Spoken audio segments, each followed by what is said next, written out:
ரோமானியர்களின் இந்த தமிழக பயணத்துக்கு பொதுவாக ஜூலை மாதத்தில் காற்றோட திசை ஏதுவாக இருந்ததாக குறிப்புகள் இருக்குது. அந்த காலத்தில் பர்னிஸ், இந்தியா, இலங்கை, அரேபியா, எகிப்து போன்ற பகுதிகளை ரோமாபுரியோட வர்த்தக இணைப்புக்கு ஒரு முக்கியமான துறைமுகமாக இருந்தது. இந்த பர்னிஸில் இருந்து தான் ரோமானியர்களின் தென்னிந்திய பயணம் தொடங்கியிருக்கு. கிபி 1ஆம் நூற்றாண்டில் ஒரு எகிப்தியரால் கிரேக்க மொழியில் எழுதப்பட்ட வர்த்தகம் மற்றும் கடல் வழிகாட்டி நூலான பெரிப்ளஸ் ஆஃப் எரித்ரியன் சீல இது எல்லாமே எழுதப்பட்டிருக்கு. இந்த புத்தகம் ஒரு அரிய பொக்கிஷம்னே சொல்லலாம். இதில் செங்கடல் பகுதியிலிருந்து பிற தேசங்களுக்கு எப்படி பயணம் செய்யணும், அங்கே என்னென்ன துறைமுகங்கள் இருக்குது, என்னென்ன பொருட்கள் கிடைக்கும், அங்கே உள்நாட்டு சந்தைகள் மற்றும் நகரங்கள் எங்கே இருக்குது, அவற்றுக்கு எப்படி போகணும், அந்த நாட்டில் ஆட்சி செய்கிற மன்னன் யார், இப்படி வணிகத்துக்கு தேவையான ஏராளமான தகவல்கள் கொண்டது தான் இந்த பெரிப்ளஸ் ஆஃப் எரித்ரியன் சீ.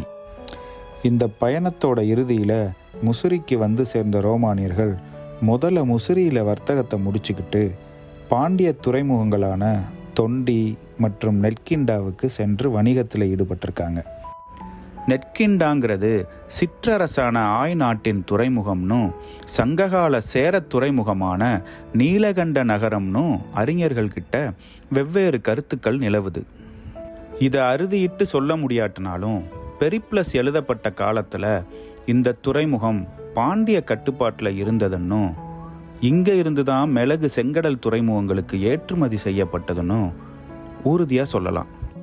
முசிறியில் இருந்து மற்ற உள்நாட்டு வர்த்தக மையங்களுக்கு நதிகள் வழியாகவும் தரைகள் வழியாகவும் பல இடங்களுக்கு இறக்குமதி செய்யப்பட்ட பொருட்கள் சென்றடைஞ்சுது. ரோமானியர்கள் வர்த்தகத்துக்கு கொண்டு வந்த பொருட்கள் என்னன்னு பார்த்தீங்கன்னா, தங்கம் மற்றும் வெள்ளி நாணயங்கள், ஆலிவ் எண்ணெய், திராட்சை மது, நகைகள், கண்ணாடிகள், உலோகங்கள் மற்றும் டெரக்கோட்டா கலைப்பொருட்கள். குறிப்பாக சொல்லணும்னா டெரக்கோட்டாவில் செய்யப்பட்ட விளக்குகள். முசிறியிலிருந்து பெரியார் நதி மூலமாக கம்பம் பகுதிக்கு பொருட்கள் வந்தடைந்தது.